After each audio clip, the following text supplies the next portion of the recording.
Break के बाद एक बार फिर आप सभी का स्वागत। सुशांत केस से जुड़ी ये खबर हम आपको दे दें कि रिया चक्रवर्ती से सीबीआई की पूछताछ चल रही है। डीआरडीओ गेस्ट हाउस में चल रही है सीबीआई के साथ पूछताछ।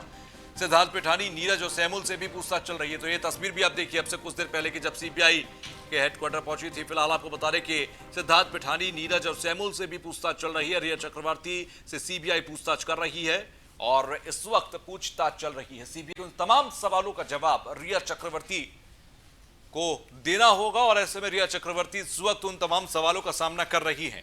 फिलहाल आपको बता दें कि रिया चक्रवर्ती से पूछताछ सीबीआई कर रही है। सुशांत मर्डर केस में रिया चक्रवर्ती को प्राइम सस्पेक्ट बनाया गया है और ऐसे में रिया चक्रवर्ती से लगातार पूछताछ चल रही है। इससे पहले ईडी और तमाम एजेंसियां और महाराष्ट्र पुलिस पूछताछ कर चुकी है। ऐसे में अब सीबीआई के हैंडओवर होने के बाद केस के अब सीबीआई इस पर पूछताछ कर रही है और अब तक जो भी क्लूज मिले हैं उनके अकॉर्डिंग सवालात रिया चक्रवर्ती से किए जा रहे हैं। क्योंकि जिस तरह की जानकारी है और जिस तरह रिया ने भी इस बात को कबूला है कि सुशांत के आखिरी, अगर देखें सुसाइड से पहले के 2 महीने जो आखिरी थे, उन दिनों में सबसे ज्यादा करीब जो रही वो रिया चक्रवर्ती ही थी।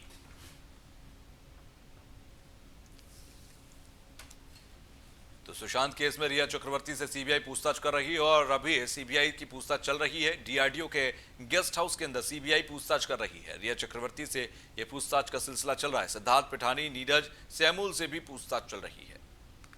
तो सुशांत मर्डर केस में रिया चक्रवर्ती से सीबीआई की पूछताछ।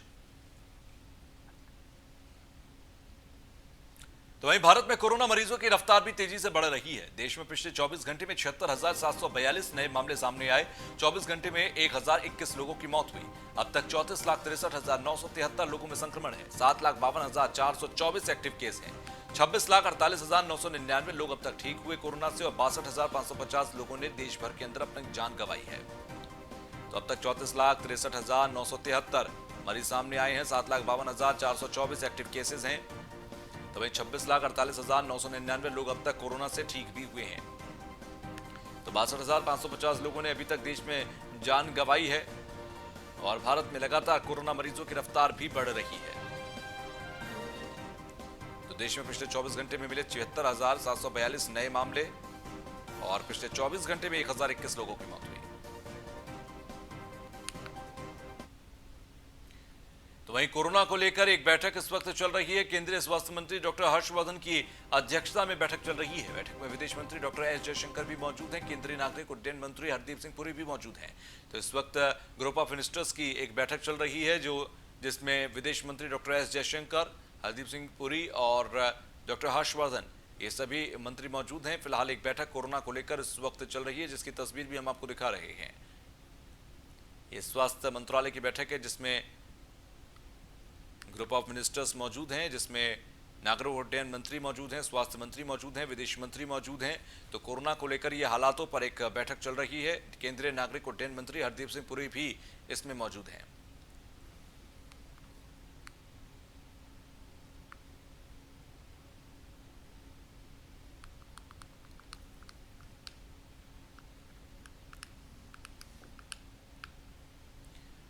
खबर बलिया से है जहां पर जमीनी विवाद को लेकर दबंगों ने गोली मारी है। पूर्व सांसद भारत सिंह के पौत्र को दबंगों ने गोली मारी। हाथ में गोली लगने से पौत्र गंभीर रूप से घायल हुए।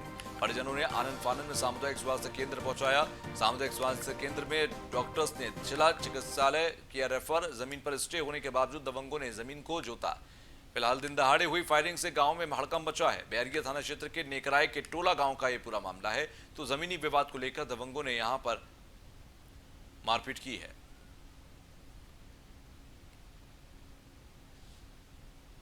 तो दबंगों ने गोली मारी है। आपको बता दें कि जमीनी विवाद को लेकर दबंगों ने ये गोली चलाई थी जो इसके हाथ पे लगी है। पूर्व सांसद भरत सिंह के पौत्र को दबंगों ने गोली मारी है।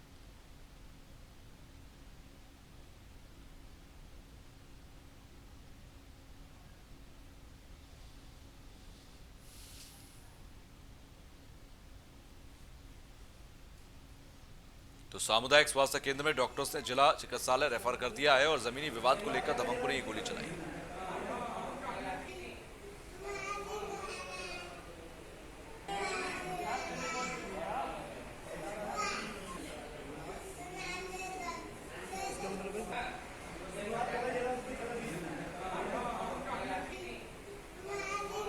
हाथ में गोली लगने से पौत्र गंभीर रूप से घायल हो गया है।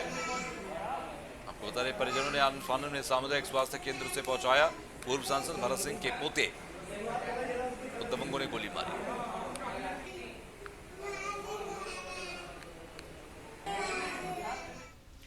तो रायबरेली डीएम की बड़ी कार्रवाई। डीएम ने 3 हत्या के आरोपियों पर एनएसए लगाया। फरवरी में मिली थी अधजली युवती की लाश और मामले में डीएम के आदेश पर हत्यारों पर एनएसए लगा दिया गया। हरचंदपुर थाना क्षेत्र के शोरा गांव में छात्रा की हत्या कर जला दिया गया था शव, और उसके बाद उस पूरे मामले में अब 3 जो हत्या के आरोपी हैं उन पर एनएसए लगा दिया गया है।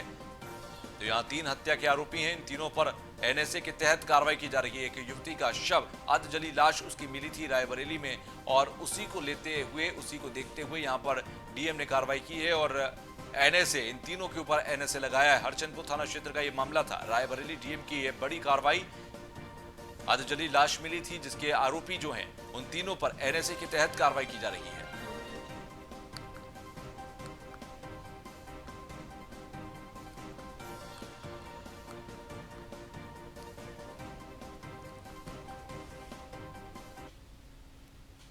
तो वही उत्तराखंड के कुमाऊं मंडल में कोविड कंट्रोल के लिए हो रहा है सबसे बेहतरीन काम। मंडल के कमिश्नर राजीव रौतेला ने कोरोना कंट्रोल के लिए बनाई थी विशेष रणनीति।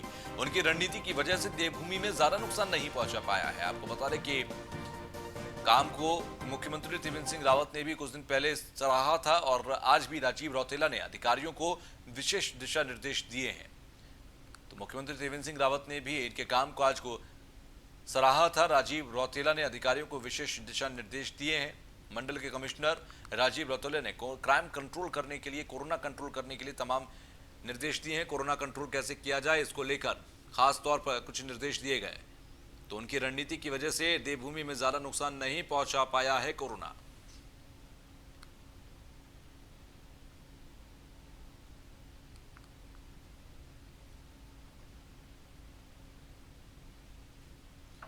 तो उत्तराखंड के कुमाऊं मंडल में कोविड कंट्रोल के लिए बेहतरीन प्रयास किए जा रहे हैं। मंडल के कमिश्नर राजीव रौतेला ने यहां पर कोरोना के कंट्रोल के लिए तमाम कोशिशें भी की हैं और विशेष दिशा निर्देश भी दिए हैं।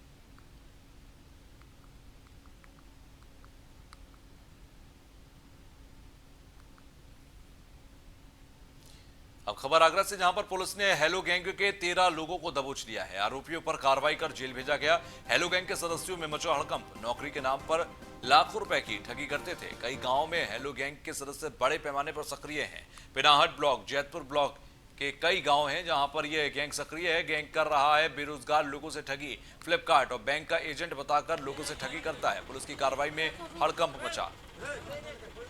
तो बड़ी कार्रवाई यहां पर की गई। कई गाँव के अंदर हेलो गैंग के कई सदस्यों को यहां पर गिरफ्तार किया गया, हिरासत में लिया गया। 13 लोगों को दबोच लिया गया।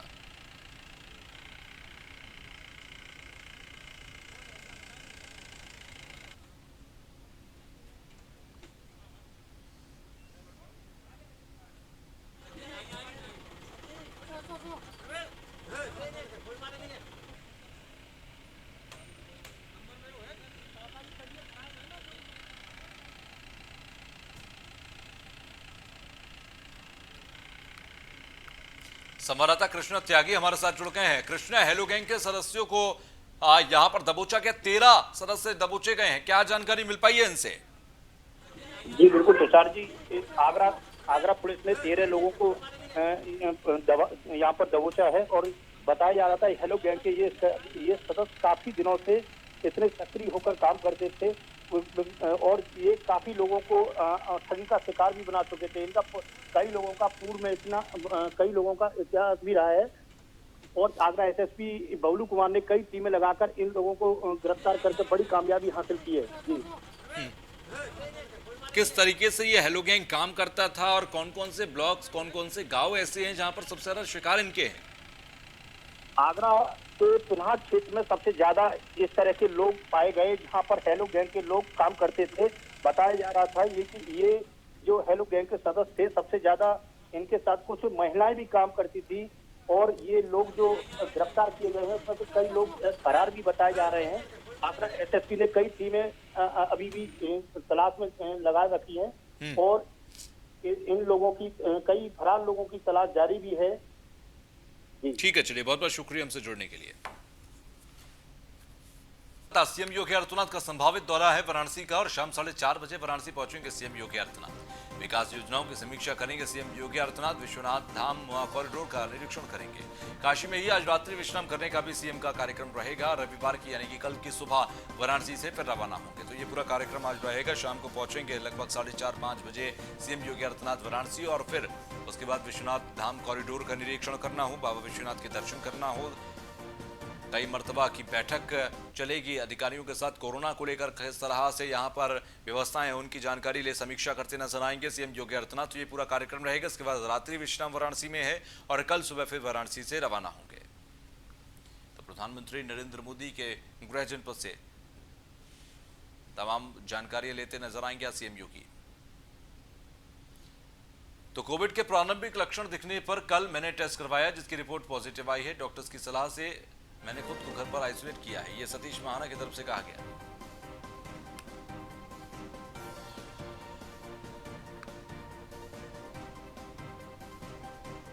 तो यूपी सरकार के कैबिनेट मंत्री सतीश महाना कल कोरोना पॉजिटिव पाए गए। कैबिनेट मंत्री सतीश महाना ने ट्वीट कर इसकी जानकारी दी। यूपी सरकार में औद्योगिक विकास मंत्री हैं सतीश महाना।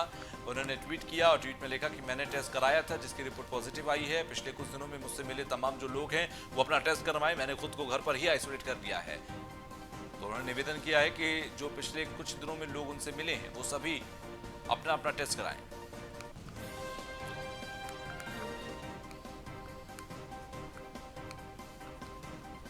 तो कोविड के प्रारंभिक लक्षण दिखने पर कल सतीश महाना ने टेस्ट कराया था, जो उन्होंने ट्वीट कर जानकारी दी है कि जिसकी रिपोर्ट पॉजिटिव आ गई है। डॉक्टर्स की सलाह से उन्होंने खुद को घर पर आइसोलेट किया है। मेरा निवेदन है कि आप में से जो भी लोग मेरे संपर्क में आए कृपया अपनी जांच करवा लें, ये सतीश महाना ने लिखा।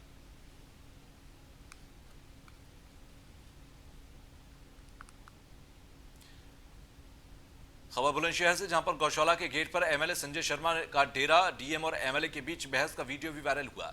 डीएम से पशुओं को चारा डालने को कह रहे हैं विधायक। चारा डालना मेरा काम नहीं है, डीएम रविंद्र कुमार कहते नजर आ रहे हैं। अव्यवस्थाओं से नाराज एमएलए ने गौशाला के गेट पर डेरा डाल लिया। अनूपशहर विधानसभा से बीजेपी विधायक हैं संजय शर्मा। डीएम और एमएलए के बीच कहासुनी का वो वीडियो भी वायरल हुआ। औरंगाबाद थाना क्षेत्र के करण नगला स्थित अस्थायी गौशाला का ये पूरा मामला है। इतनी सारी तो है, चारों बगल तो हरियाली ही है। अब देखिए वो फालतू का बात मत कीजिए आप, क्योंकि यहाँ पे माननीय जनप्रतिनिधि। तो वहीं जालौन में एक सनसनीखेज घटना सामने आई जिसमें कलयुगी मां ने रिश्ते को कलंकित करते हुए अपनी 2 मासूम बच्चियों की गला दबाकर हत्या कर दी और खुद को भी दीवार में सर मारकर घायल कर लिया। वहीं घटना की सूचना पर मौके पर पहुंची पुलिस ने घायल महिला को इलाज के लिए अस्पताल में भिजवाया।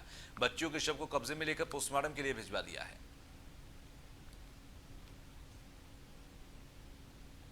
सर मैं तो हार गया था भैंस चराने और पिताजी मेरी बकरी चराने गए थे। माँ लकड़ी बीनने गई थी। पत्नी और मेरी बच्ची घर थी। एक बच्ची है 4 वर्ष की, दूसरी बच्ची है 10 माह की। हमको तो गांव वाले, जो एक लड़का बिरादरी का गया, उसने बोला कि तुम्हारी बच्ची अंदर खत्म हुई। तो मेरी माँ आई तो अंदर की सांकर कुंडी लगी थी, तो उन्होंने दूसरे के मतलब घर से कुंडी अंदर की खोली तो डोन डम पर हाथ एंट दिए मेरी माँ के और गिर पड़ी फर्श पे। तो उसने अपने सर फोड़ लिया। 1-2 दिन पहले उसे आपस में ये 4 बजे यहाँ के ग्राम प्रधान ने चिरौली गांव के ये सूचना दिया कि हमारे गांव के महेंद्र के 2 बच्चियां हैं। एक का नाम माही है, दूसरे का नाम रोशनी है।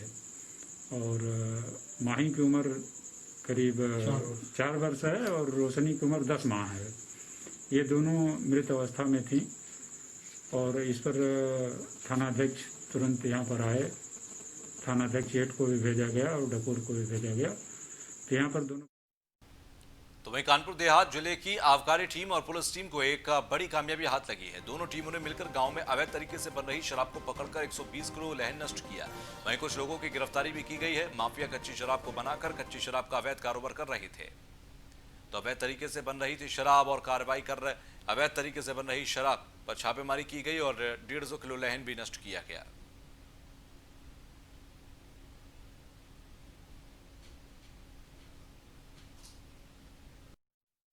ये शासन प्रशासन की मंशा के अनुरूप हम लोगों ने इस समय अभियान चल रहा है। ये आबकारी अधिनियम के लिए शराब जो नाजायज रूप से बना रहे हैं लोग, इस संबंध में हम लोगों ने आज इसी के क्रम में सहबाजपुर गांव में एक कंजन डेरा है, उसमें मैं एसडीएम और आबकारी निरीक्षक के साथ में आज यहाँ पर हम लोगों ने दबिश दी है और देखा तो लगभग 120 लीटर लहन जी। इन्होंने भूमि में बाहर गाड़ रखी थी, जिसे खुदवा करके हम लोगों ने निकाला है।